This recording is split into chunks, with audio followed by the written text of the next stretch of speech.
하나님, 정말 임마누엘 하나님을 찬양합니다. 지금도 나와 함께하고 계신 하나님을 찬양합니다. 이 자리에 함께 계셔서 우리의 예배를 받으시는 그 하나님을 찬양합니다. 하나님, 우리의 모든 삶을 통하여 영광 홀로 받아주시옵소서. 하나님, 우리의 예배를 받아주시옵소서. 하나님, 이 시간에 말씀을 듣고 우리가 깨우침이 있게 도와주시고, 말씀을 듣고 순종할 수 있게 도와주시고, 말씀을 듣고 온전히 하나님께만 영광 돌리는 삶을 살아갈 수 있도록 인도해 주시옵소서. 감사하며 예수님의 이름으로 기도드리옵나이다. 아멘. 하나님의 전순갑주를 입으라라는 제목으로 말씀을 전합니다. 우리는 지금 전쟁이 없는 평화스러운 나라 호주에서 살고 있습니다. 근데 분명히 알아야 할 것은 우리는 지금 보이는 전쟁이 아닌 보이지 않는 영적 전쟁을 하고 있다는 것입니다. 우리의 원수는 세상의 어떤 나라가 아닙니다. 우리의 원수는 혈과 육, 즉 사람에게 속한 것이 아닙니다. 우리의 원수는 다름 아닌 마귀입니다. 마귀는 교회를 공격합니다. 마귀는 여러분을 공격하고 여러분 자녀들을 공격하고 또한 여러분 가정을 공격합니다. 또한 마귀는 여러분의 앞길을 어그러지게 만들기도 합니다. 파멸로 몰아가기도 합니다.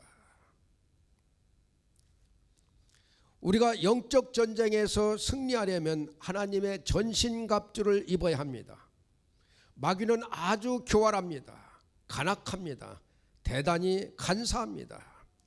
이 사실은 에덴 동산에서 하나님께서 선과 악을 알게 하는 나무의 실과를 먹지 말라고 하신 것을 뱀의 형태로 가장하여 하와를 유혹했던 마귀에 대해 창세기 3장은 잘 말씀하고 있습니다. 마귀는 책략가입니다. 마귀는 여러분의 가장 약한 부분을 잘 알고 넘어뜨릴 계략을 꾸밉니다. 마귀는 심지어 예수님을 시험해서 넘어뜨리려고 했습니다. 마태복음 4장에 보면 예수님이 40일 밤낮으로 금식하셨을 때에 마귀가 접근해서 유혹을 합니다. 예수님의 그 배고픈 것을 알고서 유혹을 합니다. 이 사실은 오늘 우리에게 무엇을 교훈해 주고 있습니까? 흔히 성도들은 믿음이 부족하면 시험도 많고 믿음이 좋으면 시험도 없을 것이라는 생각하는 경향이 있습니다. 그러나 사실은 이와 정반대인 경우가 많이 있습니다.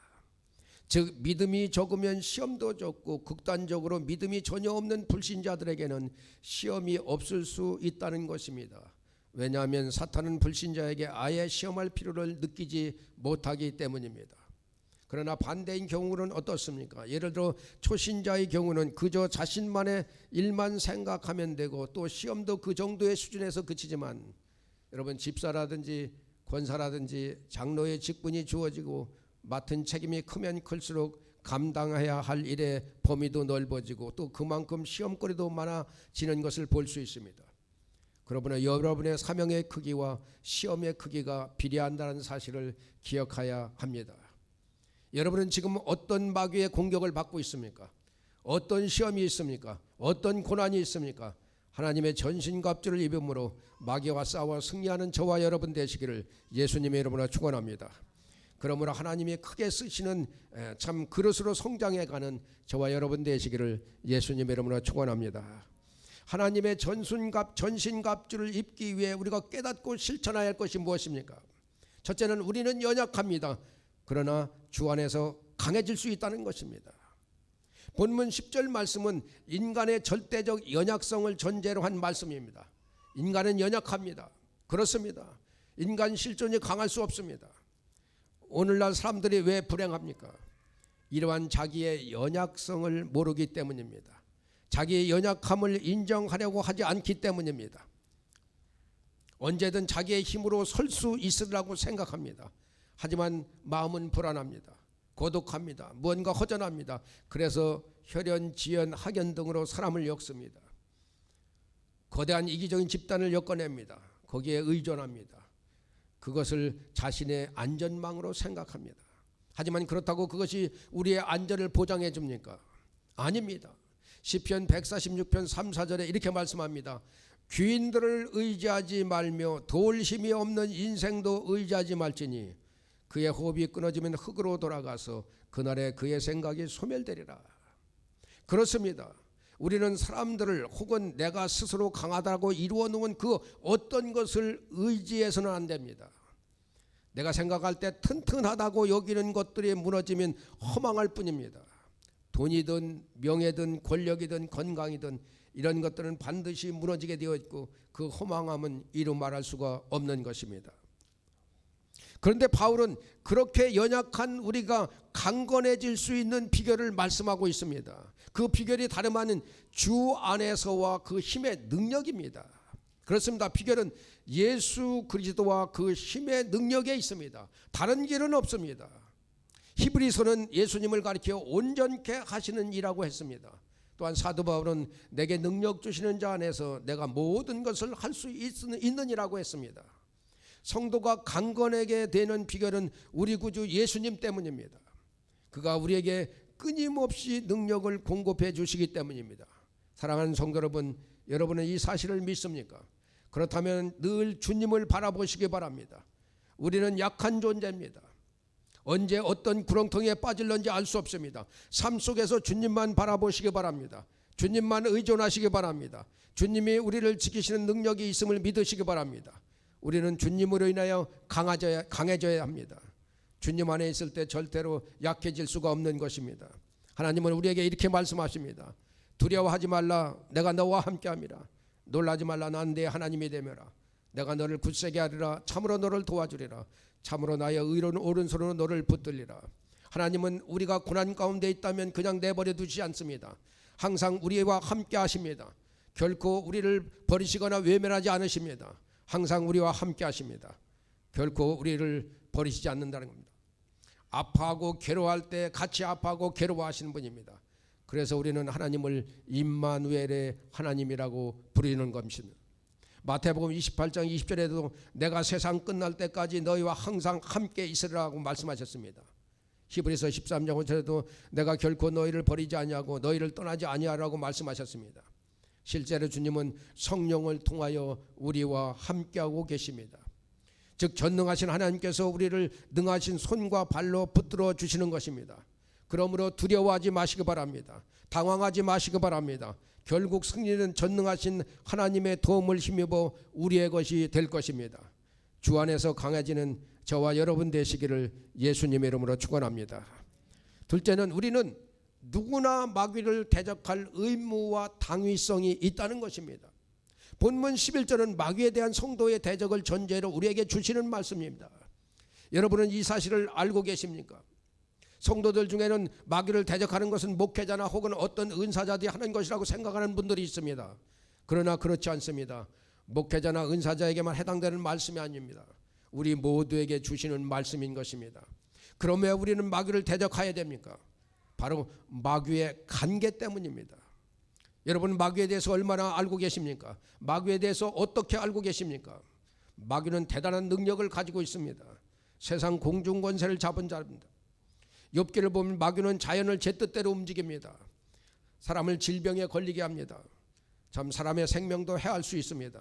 심지어 하늘에 있는 천군 천사라도 마귀를 쉽게 정죄하거나 처리하지 못하는 존재입니다. 이것이 바로 마귀의 실체입니다. 그럼 마귀가 우리에게 행하는 방법이 무엇입니까? 한마디로 간계라는 것입니다. 눈에 드러나게 자신의 권세와 능력을 휘두르는 것이 아니라 단지 속이는 일을 한다는 것입니다. 마귀는 분명히 세상의 권세자입니다. 공중 권세 잡은 자입니다. 이 세상 어둠의 지배자입니다. 그런데 이 사실을 알고 있는 사람들이 그리 많지 않습니다. 그럼 마귀가 불신 세계만 속입니까? 아닙니다. 바로 우리 성도들을 속이고 있습니다. 결정적으로 이것이 중요합니다. 에덴에서 자신의 실체를 감추고 하와를 속인 마귀는 경건한 다윗도 속여 범죄하게 했습니다. 예수님의 수제자인 베드로를 속여 하나님의 뜻을 거스르게 했습니다. 마귀는 역시 우리를 지금도 할 수만 있으면 속이려고 합니다. 그렇습니다. 속여 미혹해 하는 것이 마귀가 주로 하는 일입니다. 할 수만 있으면 광명한 천사로 가장하여 성도를 넘어뜨리는 것이 사탄입니다. 그렇다면 우리가 마귀를 그냥 놔둬야 합니까? 아닙니다. 반드시 대적하여 하는 것입니다. 예수를 믿어 구원을 얻었다고 그냥 마냥 행복 가운데 넋을 놓고 있어야 되겠습니까? 사랑하는 성도 여러분, 우리는 반드시 마귀를 대적하여 합니다. 마귀를 대적하여 한다는 영적 싸움에 우리는 눈을 떠야 하는 것입니다. 세상에 이 마귀의 관계를 아는 것은 교회와 성도들밖에는 없습니다. 우리 모두는 영적 병사입니다. 너희는 그리스도 예수의 좋은 병사로 나와 함께 고난을 받으라 라고 말씀합니다. 그리스도의 병사로 우리는 또한 마귀를 대적해야 됩니다. 근신하라 깨어라 너희 대적 마귀가 우는 사자같이 돌아다니며 삼킬 자를 찾느니 너희는 믿음을 굳건하게 하여 그를 대적하라. 이는 세상에 있는 너희 형제들도 동일한 고난을 당하는 줄 암이라 라고 말씀합니다. 우리는 마귀의 관계로 인하여 당하는 고난이 참 많이 있습니다. 마귀의 관계를 쳐부수고 무력화시키는 것은 말씀에 굳게 서서 기도하는 것밖에 없습니다. 영적으로 깨어 기도함으로 마귀의 관계를 쳐부수는 저와 여러분 되시기를 예수님의 이름으로 축원합니다. 셋째는 우리의 싸움은 영적 싸움입니다. 12절에서 왜 우리가 하나님의 전신갑주를 입지 않으면 안 되는지를 밝혀주는 말씀입니다. 사도 바울은 우리의 씨름이 혈과 육에 대한 것이 아니라고 말합니다. 혈과 육의 의미는 무엇입니까? 바로 인간이라는 겁니다. 인간은 인간이로되 연약한 인간입니다. 부족한 인간입니다. 그러니까 성도가 싸워야 할 싸움은 혈과 육을 지닌 인간이 아니라는 것입니다. 그러면 바울이 왜 이 말을 하는 것입니까? 만일 우리가 어떤 일에 실수를 한다거나 잘못을 하면 우리는 그 실패의 원인을 우리에게서 찾습니다. 또한 어떤 사람이 실수를 하거나 문제를 일으키면 문제의 원인을 어디서 찾습니까? 그 사람에게서 찾습니다. 오늘날 이것이 우리 모두에게 아주 보편적인 것입니다. 여러분, 왜 교육을 시킵니까? 교육을 통해 문제점을 개선해 보자는 것입니다. 왜 환경을 개선합니까? 환경의 개선을 통해 문제를 근원적으로 방지해 보자는 것입니다. 항상 우리의 관점은 이렇게 사람에게 고정되어 있습니다. 물론 그 자체가 잘못됐다는 것은 아닙니다. 그렇게 해서 사람을 고치고 문제점을 개선하는 일은 좋은 일하고 좋은 일이고 필요한 일입니다. 그러면 무엇이 문제입니까? 여러분 생각해 보시기 바랍니다. 사람에게서 어떤 문제를 발견하고 그 문제를 지적하고 잘못을 인정하고 개선했다고 해서 그 사람의 문제를 일으키지 않습니까? 아닙니다. 그것과는 또 다른 문제를 일으킵니다. 심한 경우 같은 문제를 일으킵니다. 또한 환경을 개선하고 미리 교육을 시킨다고 해서 더 이상 문제가 없습니까? 천만의 말씀입니다. 만일 그렇다면 사회가 발전하고 문명이 발전하고 교육이 높을수록 문제가 발생하지 말아야 합니다. 하지만 실제는 어떻습니까? 그 반대인 경우가 많습니다. 문명의 사회이고 지식과 교육 수준이 높은 사회일수록 혹은 그런 사람일수록 문제는 더 많고 범죄성도 더 많은 것이 사실입니다. 훨씬 더 교모하고 악질적인 경우가 있습니다. 사랑하는 성도 여러분, 이러한 사실 모두가 오늘 우리에게 말해주는 것은 무엇입니까? 결국 문제는 사람에게 있는 것이 아니라는 사실입니다. 인간에게 문제가 없다는 것이 아니라 근원적으로 인간 배후에 인간으로 하여금 범죄를 저지르게 하고 부적응하게 하는 세력이 있다는 말씀입니다. 그것이 무엇입니까? 바로 마귀라는 것입니다. 사도 바울이 본문에서 말하고자 하는 것이 바로 이것입니다. 그런데 왜 사람들이 사람에게 주목합니까? 왜 사람 이상을 발견하지 못합니까? 마귀가 그렇게 하기 때문입니다.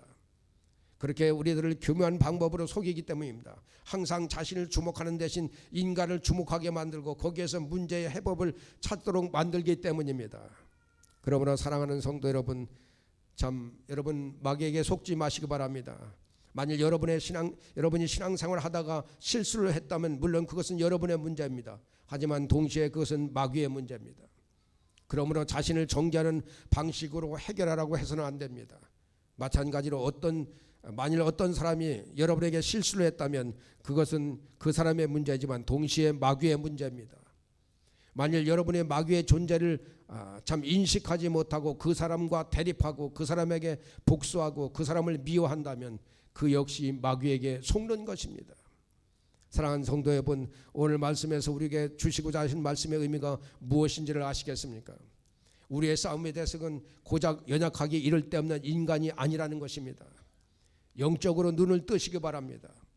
우리가 생각하는 것보다 훨씬 더 근원적이고 교모하고 악한 대적이 우리에게 있는 것입니다.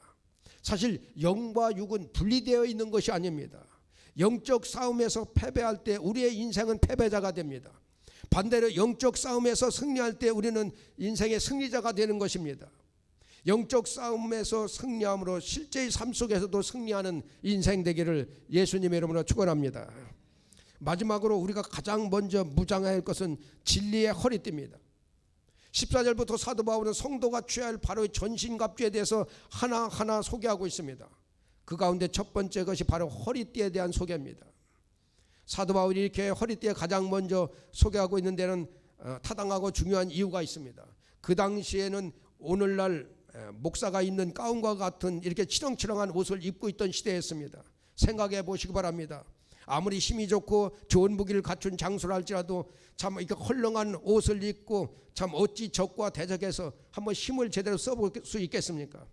방패와 무기를 잡아야 할 두 손은 긴 옷을 추스리는데 극복할 뿐입니다. 이리저리 움직이며 몸의 균형을 잡아야 할 두 발은 옷에 채여 넘어지기 십상입니다. 때문에 바울은 여기서 가장 먼저 진리의 허리띠를 띠라고 교훈하고 있는 것입니다. 그렇습니다. 성도가 먼저 진리의 허리띠를 통하지 않고는 결코 영적 전쟁에서 승리할 수 없습니다. 허리가 약하면 걷기도 힘듭니다. 허리는 힘의 근원입니다. 이 허리를 진리로 감쌀 때 진정한 힘이 생겨 마귀를 능히 대적할 수 있는 것입니다. 그렇다면 성도들을 자유롭게 하고 힘을 쓸 수 있도록 해주는 진리는 과연 무엇입니까? 여기에 대해서 논란이 있습니다. 성실과 정직으로 보기도 하고 복음으로 보기도 합니다. 전자의 견해는 메시아에 관련해서 공의로 그 허리띠를 삼으며 성실로 몸의 띠를 삼으라고 예언한 이사야 11장 5절의 말씀을 근거로 하고 있습니다. 후자의 견해는 바울 서신에서 진리가 일반적으로 복음을 지칭한다는 점을 근거로 하고 있습니다. 두 견해 모두 일리가 있으므로 어느 것이 옳다고 단정하기 어렵습니다. 오히려 우리는 두 견해를 종합하는 것이 좋습니다. 즉 그리스도의 영적 병사인 성도는 마귀를 대적하기 위해서 가장 우선적으로 복음의 진리 및 성실과 정직으로 무장해야 한다는 것입니다. 사실 성도가 복음의 진리로 무장하지 않으면 거짓 교훈으로 공격하는 마귀의 공격을 피하기 어렵고 또 성실과 정직을 갖추지 않으면 마귀에게 공격의 허점을 제공할 수밖에 없는 것입니다. 그러므로 참 우리 성도들은 복음의 진리를 부지런히 배워 그것에 대해 정확히 아는 것은 물론 삶 속에서 언제나 성실함과 정직한 태도를 유지함으로써 사탄의 공격에 대비해야 하는 것입니다. 베드로전서 1장 13절에서 이렇게 말씀합니다. 그러므로 너희 마음의 허리를 동이고 근신하여 예수 그리스도께서 나타나실 때에 너희에게 가져다 주실 은혜를 온전히 바랄지어다. 마음의 허리를 동이고 근신하라는 말씀 속에 우리는 구원받은 성도로서 어떤 태도의 삶을 살아야 할 것에 대해서 해답을 찾아야 하는 것입니다. 진리로 너의 허리띠를 띠고와 마음의 허리를 동이고는 같은 의미입니다. 바로 영적 무장을 의미하고 있는 것입니다. 혹시 주님의 뜻을 거역하고 내 마음대로 다니고 있지는 않습니까? 늘 근신하며 영적으로 무장하며 살아야 하는 것입니다. 사랑하는 성도 여러분, 우리는 항상 신앙의 긴장감을 늦춰서는 안 됩니다. 혹시 넘어지지 않을까, 좌루나 우루나 치우치지 않을까 하며 나 자신을 돌아보는 자세가 필요한 것입니다. 여러분, 평온할 때뿐만 아니라 풍파가 불어 불안할 때도 모든 것을 주님께 맡기며 강야와 같은 인생길을 주님과 동행하여 하는 것입니다. 그러므로 하나님의 전신갑주인 진리의 허리띠를 단단히 매무로 영적 싸움에서 승리하는 인생 살기를 예수님의 이름으로 축원합니다. 하나님의 능력으로 주 안에서 우리가 능력을 입음으로 우리가 살아갈 수 있는 것입니다. 우리 힘으로는 나 자신이 설 수가 없습니다. 하나님의 은혜입니다. 하나님의 능력입니다. 여러분, 하나님 안에 있을 때, 주 안에 있을 때 나에게 능력이 나타납니다. 믿습니까? 내가 주님을 떠나서는 능력이 나타날 수가 없는 것입니다. 그러므로 우리는 항상 주님 앞에 서 있어야 됩니다. 주님 안에 거해야 됩니다. 늘 주님께 부르짖어야 됩니다. 여러분, 사탄 마귀는 얼마나 우리를 공격하려고 참 호시탐탐 노리는지 모릅니다. 우리가 주님 안에서 능력으로 서 있지 않으면 우리는 당하게 돼 있습니다. 여러분, 마귀의 정체를 잘 보시기 바랍니다. 마귀는 교묘하게 우리를 속입니다. 우리를 무너뜨리려고 합니다. 여러분을 공격합니다. 여러분 가정을 공격합니다. 여러분 자녀들을 공격합니다. 여러분 마귀의 실체를 아시기 바랍니다. 그리고 여러분 성령의 능력으로, 주님의 능력으로 그 마귀를 부수는, 마귀를 쳐부수는, 마귀를 대적하는 그런 능력이 여러분에게 있기를 예수님의 이름으로 축원합니다. 그래야만 여러분의 길이 열리는 것입니다. 여러분 능력대로 살아갈 것 같습니까? 천만에 절대로 되지 않습니다. 하나님의 능력으로 살아가기를 예수님의 이름으로 축원합니다. 우리 다 같이 기도하겠습니다. 하나님, 그렇습니다. 우리는 마귀의 실체를 너무나 모릅니다. 내 능력을 너무나 믿습니다. 그러나 마귀는 우리의 연약한 부분을 파고듭니다. 아주 간사하게 우리를 넘어뜨리려고 합니다. 우리가 하나님의 전신갑주를 입지 않으면 우리는 이 세상에 살아갈 수 없습니다. 하나님의 전신갑주를 입지 않으면 우리는 이 세상에 서 있을 수가 없습니다. 이 자리에 참석한 모든 성도님들, 또한 참 비대면 예배를 드리는 모든 성도님들, 영적으로 깨어있게 도와주시옵소서. 주 안에 거할 수 있게 도와주시옵소서. 나의 능력이 아닌 오직 하나님의 능력으로 살아갈 수 있게 도와주시옵소서. 그러므로 이 세상 정말 성공적인 삶을 살아갈 수 있도록 하나님 은혜를 베풀어 주시고 역사해 주시옵소서. 감사하며 예수님의 이름으로 기도되옵나이다. 아멘.